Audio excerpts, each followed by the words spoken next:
Joining me now to talk about it, former federal prosecutor and author of License to Lie, Sidney Powell.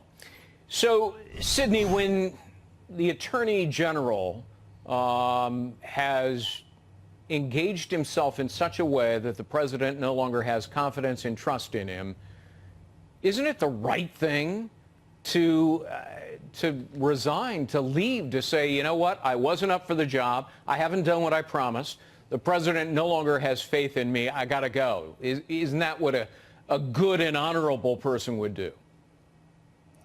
I certainly think so, Greg. I mean, this Attorney General, unfortunately, has been disengaged for his entire tenure as Attorney General, with the exception of his work on bringing down the gangs and enforcing our immigration law. But on the issues most important to the country, this whole false Russia collusion lie and the investigations that have spawned from that, he's AWOL.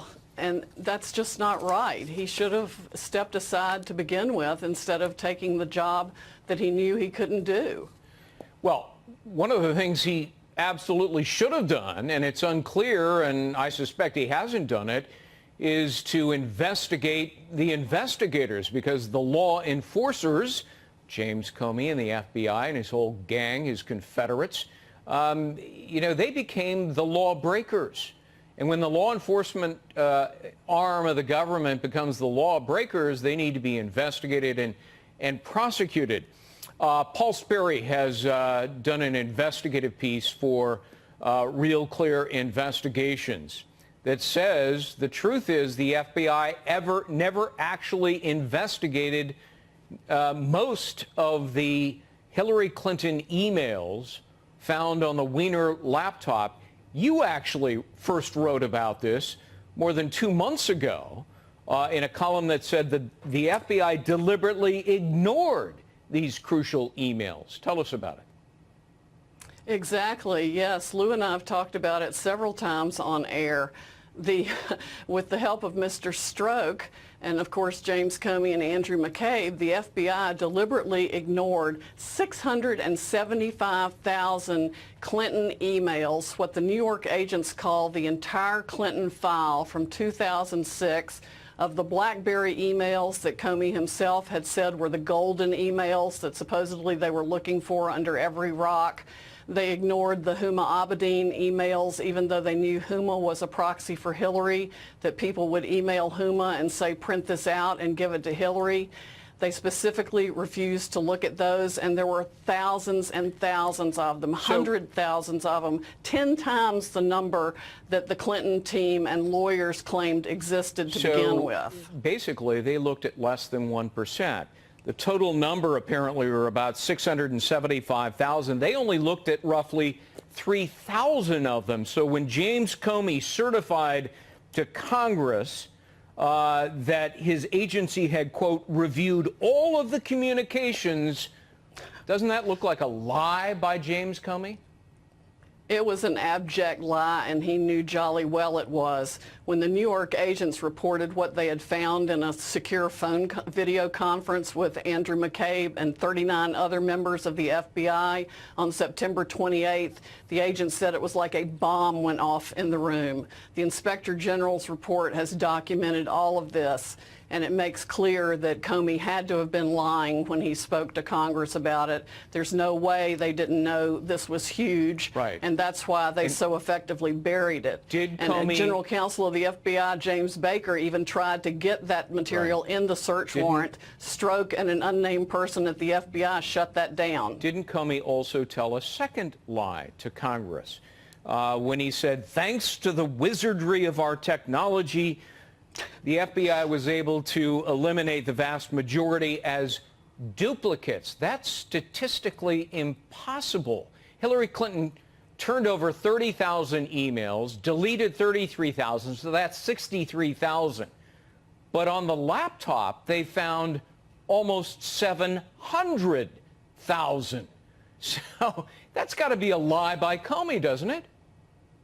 Yes, it was also so stunning that even Preet Bharara's office in the Southern District of New York documented the fact that there were 700,000 Clinton emails on that because they were concerned that it would come back to bite them. So everybody knew about it, and everybody was trying to cover their you-know-whats, and other people were trying to cover up the evidence. Well, and Comey was extolling the virtues of modern technological and computer wizardry, saying we were able to do it in a matter of days, which, you know, I always knew was preposterous. It turns out, according to Paul Sperry's investigation, that technical complications, in other words, computer glitches, actually prevented them from looking at the vast majority of these. So I think Comey wasn't telling the truth about that, was he? No, he wasn't, and the New York agents found that to begin with. That's why they noticed all the emails, because they couldn't run their software through it. There was some way they'd been put on there that made them stand out even more. And of course, the classified headings and everything had been stripped from a number of them, which were so significant it would have required a team of people to do all that. And there was a special access program material on there where you commit 4 felonies before you even get it on the computer. It's just an astonishing trove, a treasure trove of evidence of everything Hillary Clinton ever did since 2006 on that Wiener laptop. Yeah. All right. Well, Jeff Sessions, if you're listening and not playing with your Legos, maybe you should actually undertake a serious investigation of James Comey for his deceptions or lies. Sidney Powell, who wrote really some of the first columns on this subject. Thank you very much. Yes, and thank you, Greg. And see my website, creepsonamission.com. You can find the evidence there. Creepsonamission.com. Sounds good. Thank you. California Republican Congressman Dana Rohrabacher on all of that. Congressman, what do you make of that? Does it concern you that, you know, the president's attorney general, you know, are kind of at each other's throats now? Yeah, it concerns me. It concerns my constituents. I've been out here campaigning, and every time I meet with group, Jeff, they say, what's up? How can the president have a disloyal attorney general? That's what's coming across. And they also are coming across with this fake news and deep state attack on the bogus, politically motivated attack on the president. So we end up now, you just had a major discussion on what? The president was being blackmailed long before he was president, okay? And now everybody's talking about, did he make some legal mistakes in how to dealing with the blackmail? The bottom line is the woman who is blackmailing him should be the focus of this. The fact is people should be outraged that Mueller and these people are ending up trying to find any little thing, even if it's a procedural mistake, but if he was in order being to bring up charges Congressman, against people. If he was being blackmailed, then he wrote the checks, right? Well, okay. So why is it that the blackmail is, I haven't even heard that term being used in your whole discussion. It wasn't the term. He was being blackmailed by this woman. The bottom line is this: we have what we have is this massive PR campaign, and Jeff Sessions is going along with it, with Mueller and these people who planned it the day that this president was elected. They planned to undermine his assumption of authority. We've seen that. We've seen that evidence in some of the things that have been coming out in our investigations. He's part of that? I will tell you that. I would tell you, I think Jeff Sessions has betrayed. I've said this all along. When he knew that he was going to recuse himself with any charges that were coming up of collusion, so why which, doesn't as the we know president now, fire him, have Congressman? You know, he's obviously sick of him, hates his guts now. He's disappointed in him. Just give him the emo. Why not? Because there has been this massive propaganda campaign to actually neuter the president of some of his powers, and one is to get rid of his attorney general. That would be seen as the giant cover-up. No, this whole then why don't you think barrage, Jeff Sessions has quit? There's another opportunity there. If he quit, because it's humiliating what he has to take, whether you like the guy or not. If he quits, at least it gives the president an opportunity, I believe, to appoint someone in the interim, not a permanent replacement, right? The fact that Jeff Sessions The fact that Jeff Sessions has not quit is a disloyalty to this president and to the country. The fact is, if he disagrees with what the president wants him to do, he should resign. Jeff Sessions was not elected president. And the fact that people are letting people like Jeff Sessions get away with it should indicate just this incredible propaganda campaign that has tied the president's hands to do what's necessary to be a successful president. This is a conspiracy. I don't against think that. you would succumb to a propaganda campaign. If you didn't like someone on your staff or someone you were working with, you would fire them in a heartbit. So a lot of people are saying of the president, regardless what you think, just heave the guy out, fire him. No, the fake news has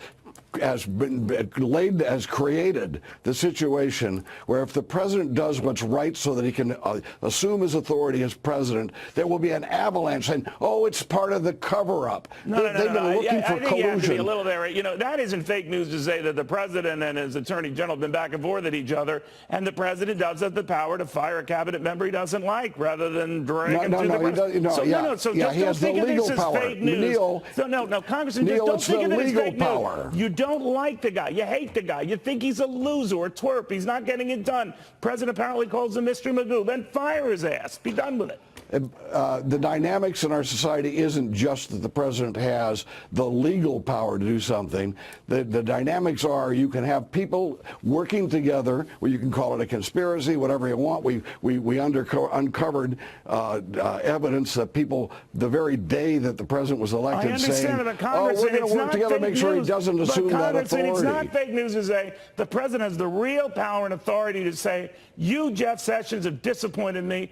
I don't want you on board. I know I'm going to get chastised for thinking I'm in the middle of covering something up here, but I am firing you.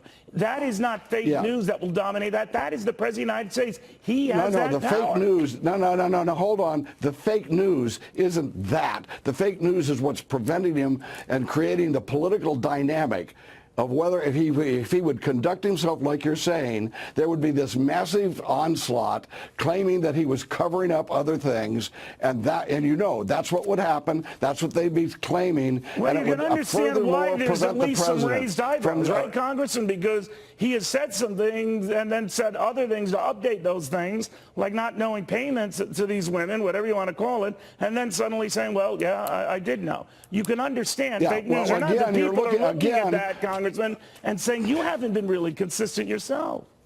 Well, again, we end up discussing mistakes and perhaps in how he handled himself in a situation rather than the essence of the situation is the president's being blackmailed. This man was being blackmailed, and the guy who's mistakenly handling it so that every bit of the procedure isn't correct, he's not the villain. The villain is the person blackmailing him. But no, we don't get that at all. But Congressman, if someone's trying to blackmail you and you wrote the check to make it go away, you're at least a co-participant in the blackmail, right? Oh, well, no. No, the person who's legally. But what we're talking about is this massive PR campaign against the president. Campaign. So if you're being blackmailed and you write a check to someone to get the blackmail away, you are participating in a blackmail. The fact that they don't even mention the word blackmail and they're all focusing on the president's, did he follow exactly the right procedure? You're not mentioning the evil blackmail that caused all of this. That's an example of what this president has to put up with. Go away. I just find it a little odd that you don't think the president has at least some potential responsibility and indeed culpability here.